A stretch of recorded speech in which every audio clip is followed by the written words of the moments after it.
Olá, amigos, eu espero que vocês estejam bem. Vocês estão nos acompanhando na psicografia do Carlos Bacelli, sob a orientação do espírito do irmão José. Nós estamos trabalhando algumas obras dele, entre elas esta, Para Ser Feliz. E nós vamos trabalhar o capítulo 14, que se chama Tristeza. Tristeza. E aí o irmão José diz para nós assim: não fiques triste por demasiado tempo.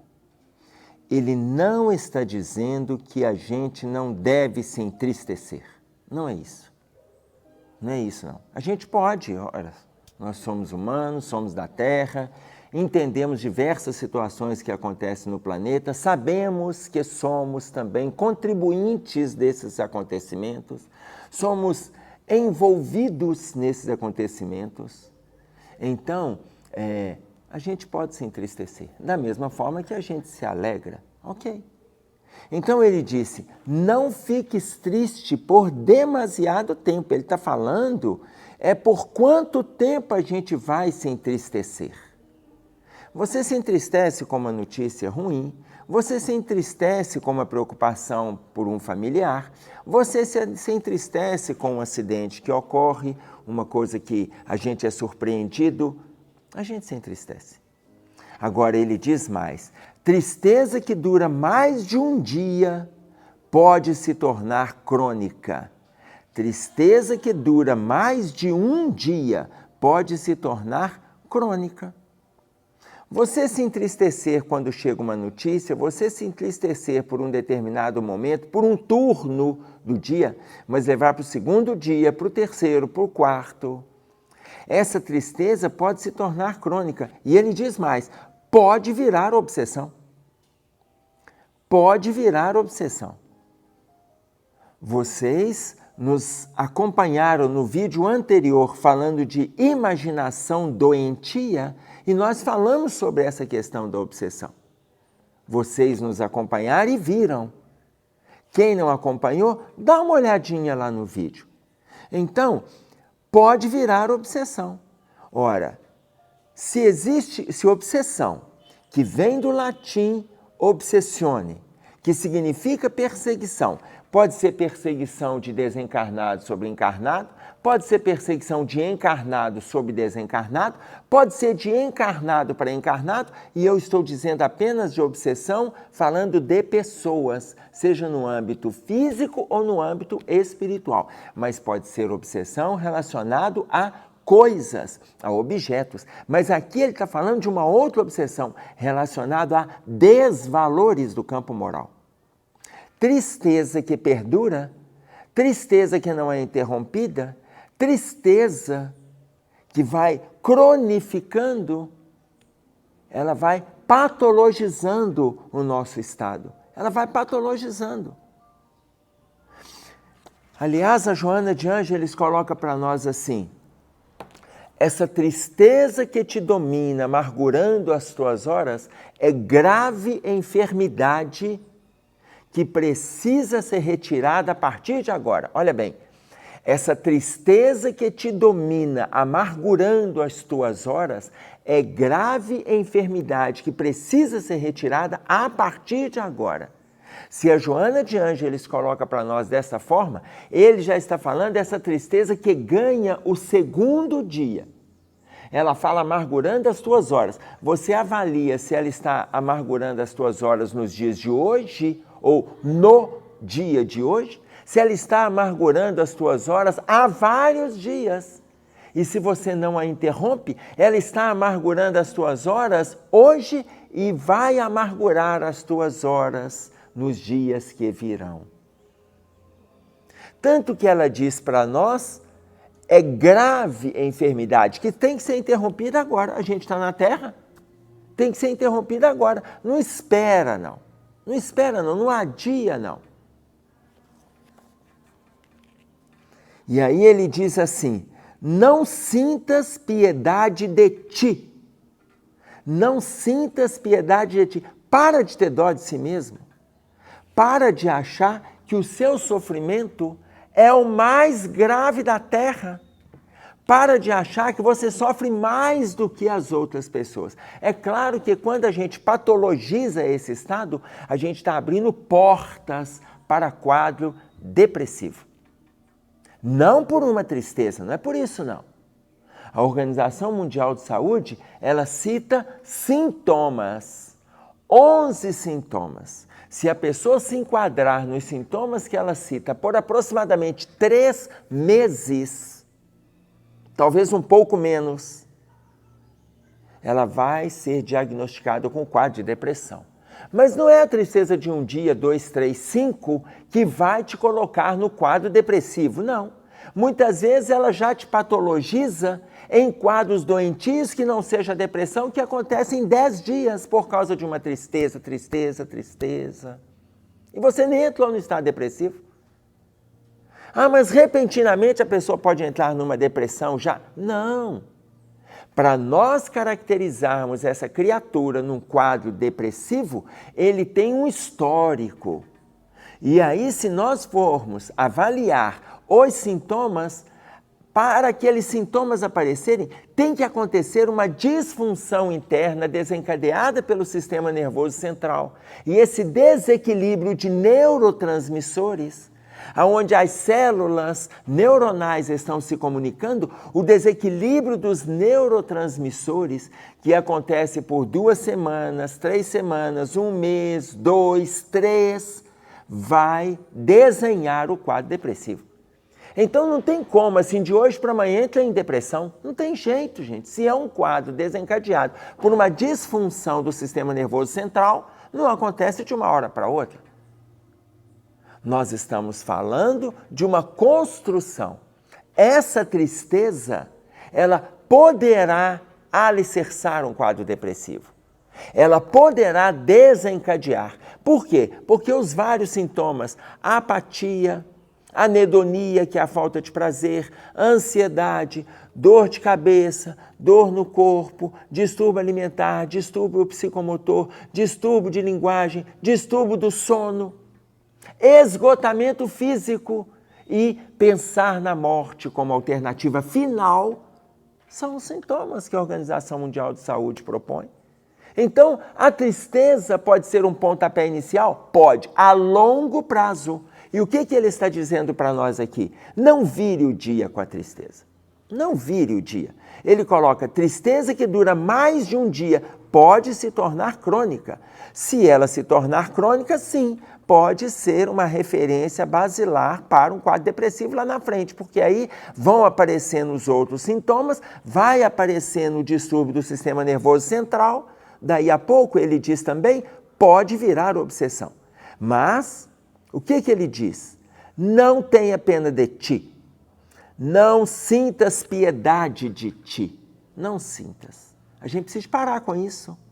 De achar que nós estamos trazendo os maiores sofrimentos do planeta, do sistema. E não deixes que os outros te incutam ideias de autocompaixão. Sabe o que é te incutir a ideia de autocompaixão? É a pessoa chegar e falar para você assim, nossa, fulano, como que você está sofrendo? E você acha mesmo. Porque tem gente que estimula em você esse movimento de autopiedade. Aí ele chega e te abraça, e ele vem te abraçar e fala, nossa mãe, eu estou me condoendo com a sua dor. Ele faz com que você sinta compaixão de si mesmo. Daí a pouco a sua tristeza, ela vai se avolumando dentro de você. Daí a pouco o seu semblante, ele vai apresentando uma tristeza por causa de uma fala perversa. Essa fala de terceiros, ela é perversa. Não tem nada, mas é uma fala acolhedora. Isto não é acolhimento.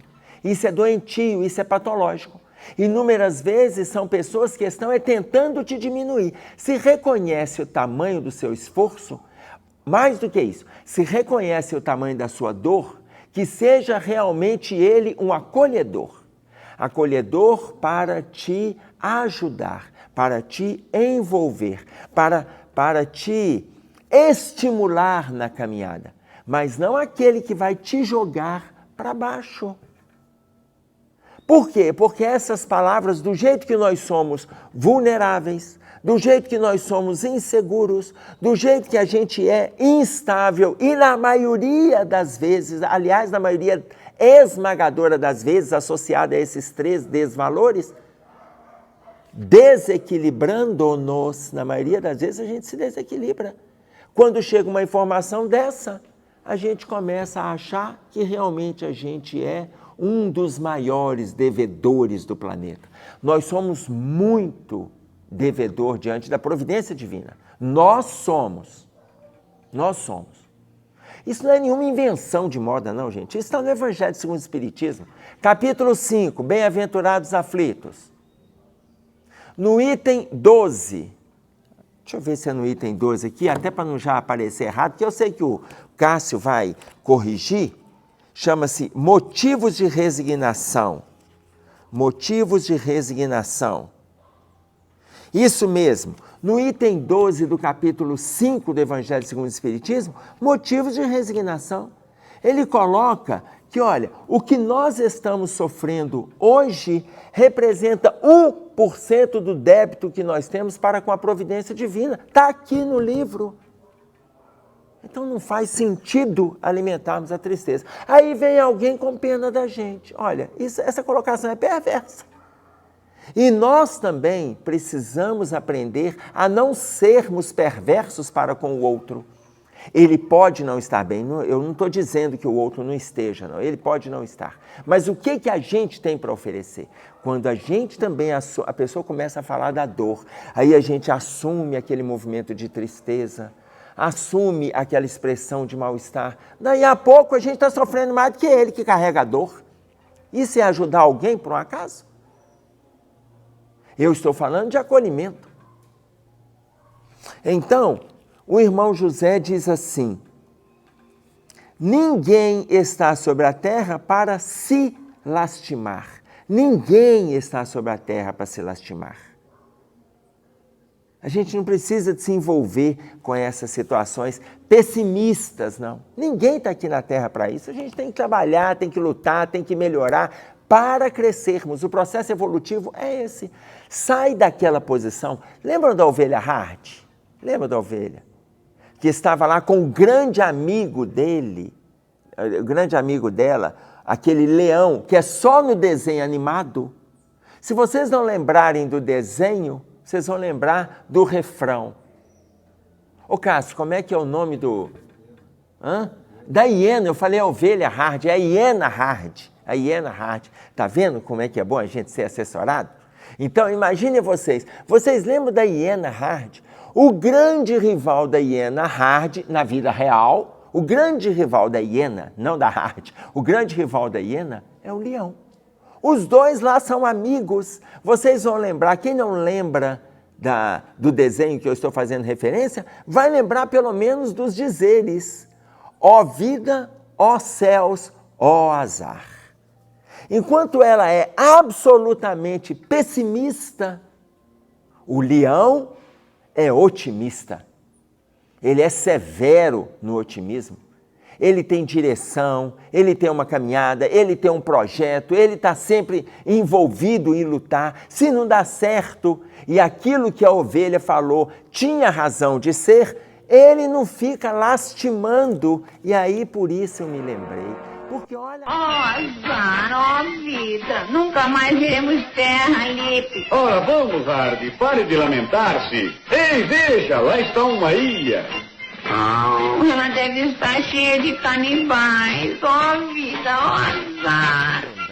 Porque olha a fala do irmão José. Ninguém está sobre a terra para se lastimar. Ele não fica se lastimando. Vão começar de novo, vamos, Hardy. E ele vai chamando a ovelha, vai chamando, e ela vai apresentando os perfis pessimistas. Eu não estou dizendo que a gente não tenha que ter os nossos movimentos de vigilância, veja. Vigilância sim, pessimismo não. É claro que todo grupo, gente, todo grupo tem que manter o seu movimento de vigilância. Grupo da família, grupo de trabalho, grupo social, o seu lar, a sua casa espírita, ou a igreja que você frequenta, seja ela católica, protestante, não importa. A gente tem que ter os momentos nossos de vigilância até que eles se tornem uma constante. E a gente não vai ter momentos de vigilância. A gente será vigilante, aliás, atendendo uma colocação de Jesus. Quando ele coloca para nós, vigiai, pois, porque não sabeis a que hora virá o vosso Senhor. Vigiai, pois, porque não sabeis a que hora virá o vosso Senhor. Ele está dizendo que é para a gente manter a vigilância o tempo todo. Mas se nós estivermos vigilantes, inclusive o pessimista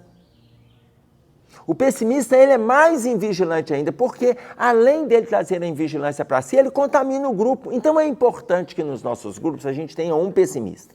Um só, gente.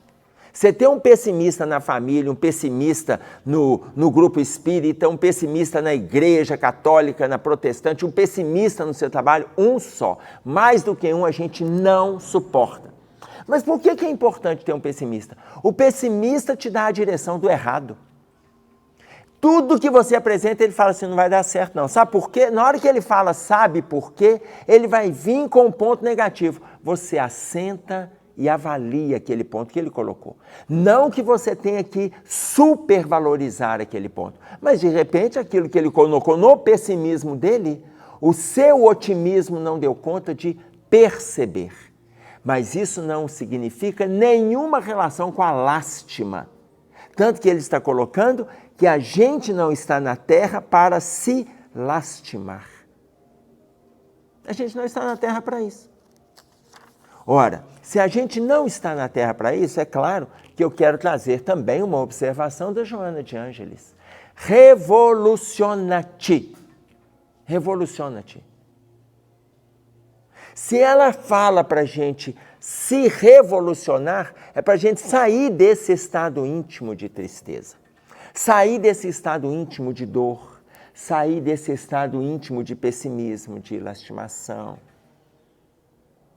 É claro que a frase não se encerra no revoluciona-te. Revoluciona-te é um pontapé inicial. Revoluciona-te. Saia do comodismo. Olha só o que a Joana propõe. A autoflagelação, a autopiedade e o passado sombrio. Ela cita 4 aspectos. Ela alicerça essas colocações com a palavra revoluciona-te. Faz esse movimento consigo. Façamos nós, cada um na sua individualidade. Eu preciso fazer isso. Revolucionar-me. Saia da posição do comodismo, da autoflagelação, da autopiedade, do passado sombrio. Para de justificar tudo com aquilo que foi feito lá atrás. Para. Sai dessa lastimação sem fim. Não alimente a tristeza, como o irmão José está propondo para nós aqui. E aí ele diz assim, toma consciência das tuas mazelas. Olha, se eu sei que eu tenho passado sombrio, eu sei, a Joana de Ângeles acabou de dizer para nós, eu sei que eu tenho passado sombrio. Toma consciência de tuas mazelas, mas sem derramar por elas lágrimas desnecessárias. Olha, está feito, não está feito? Está feito. Sem ficar derramando lágrimas desnecessárias, sem ficar construindo situações ilusórias, tristezas infindáveis. Para! E aí o irmão José diz assim, evolução acontece com suor e não com lágrimas. Evolução, melhoria, crescimento, progresso acontece com suor e não com lágrimas. No campo do trabalho, se é com suor, é no campo do trabalho. No campo do trabalho, imagine vocês que nós dividimos o dia em 3. 8 horas para o trabalho, 8 horas para o lazer, 8 horas para o sono. No campo do trabalho. Sai Baba, na Índia, uma das referências no mundo no trabalho da caridade e na sintonia para com a espiritualidade superior, e eu estou falando literalmente superior. Sai Baba, na Índia, Ele coloca que nós precisamos aprender a dividir o dia em 4 e não em 3. Eu estou fazendo referência a uma obra que fala a respeito da vida dele. E essa obra se chama Sadhana. Sadhana. Sadhana.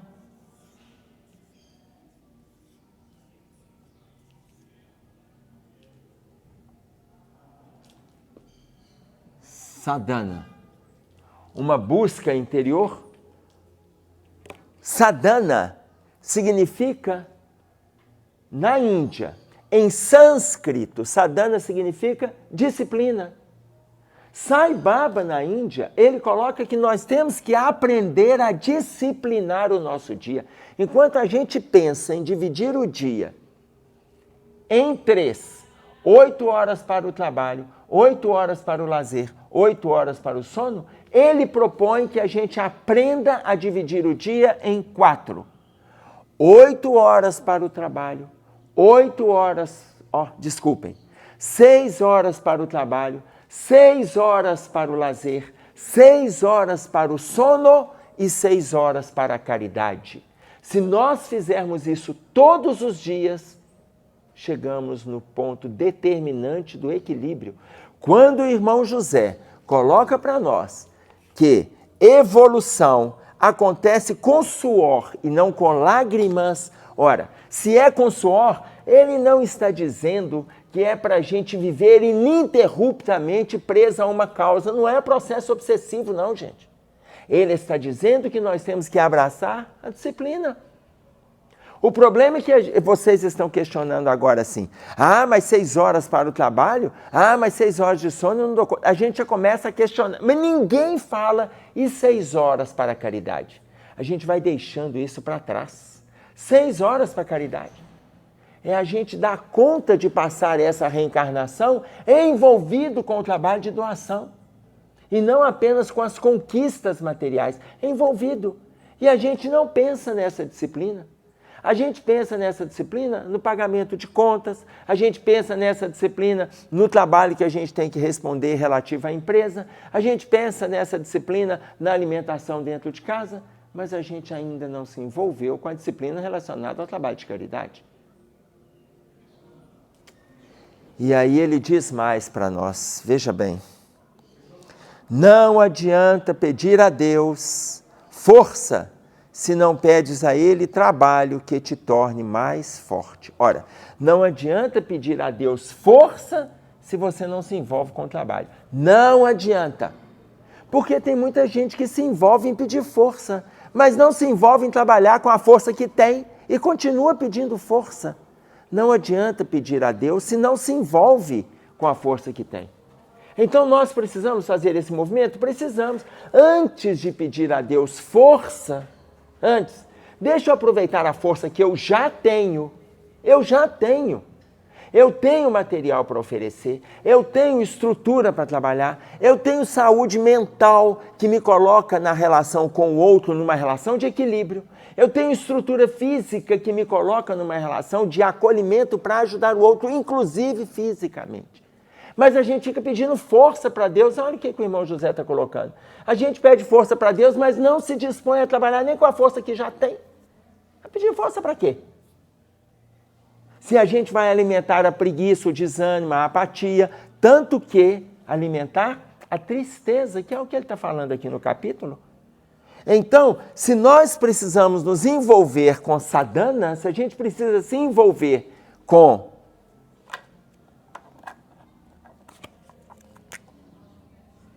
disciplina, se nós precisamos nos envolver com a disciplina, como descreve para nós Sai Baba na Índia, o que a gente está esperando? E eu peguei para vocês uma referência deste tamanho falando sobre a construção do trabalho. Por quê? Porque o irmão José coloca que evolução a evolução acontece com suor e não com lágrimas. Não com lágrimas. Não adianta pedir força para Deus Por quê? Porque se a gente pede e não está trabalhando, a gente vai se tornar mais forte. Para fazer o quê? Olha o parágrafo. Não adianta pedir a Deus força se não pedes a Ele trabalho que te torne mais forte ainda. E ele fecha dizendo, o pai não desampara o filho. O pai não desampara o filho que ama, mas, justamente por amá-lo, não o carrega no colo por uma vida inteira. O pai, ele não desampara o filho que ama, mas por amá-lo, não vai carregá-lo por uma vida inteira. Essa colocação que o pai não desampara o filho que ama, e por amor, claro que quando ele fala por amor não vai carregá-lo no colo a vida inteira, ele já está fazendo uma crítica, inclusive na educação que a gente está oferecendo e está assistindo hoje. Os pais estão fazendo absolutamente tudo para os seus filhos. Eles não estão sabendo nada. Eles não estão fazendo nada. Nós estamos encontrando filhos com 25, 33, 38 anos, adolescidos e não adultos. Por quê? Porque receberam e nunca ofereceram. E agora começam a lidar com o próprio título do texto, que se chama tristeza. Por quê? Porque eles têm que lidar com as frustrações que o mundo está apresentando, mas os próprios pais não lhes deixaram a frustração chegar. Não permitiram que a frustração chegasse. Se não permitiram que a frustração chegasse, o mundo vai frustrá-los. O mundo não nos frustrou? Quantas vezes isso já aconteceu? Aí vai absorvendo a tristeza, vai dando guarida e ela vai arrasando o nosso estado íntimo por falta de disciplina. Então, como o Pai nos ama, fazendo referência a Deus, como o Pai nos ama, Ele nos ajuda, mas não nos carrega no colo durante todo o tempo. Por quê? Porque precisamos de ter uma vida plena de aprendizado, de luta e de trabalho. Atentemo-nos para isso. Eu vou agradecer a paciência de vocês, tomara que esteja valendo as nossas reflexões. Um abraço a todos e até breve, se Deus quiser. Fiquem com Deus.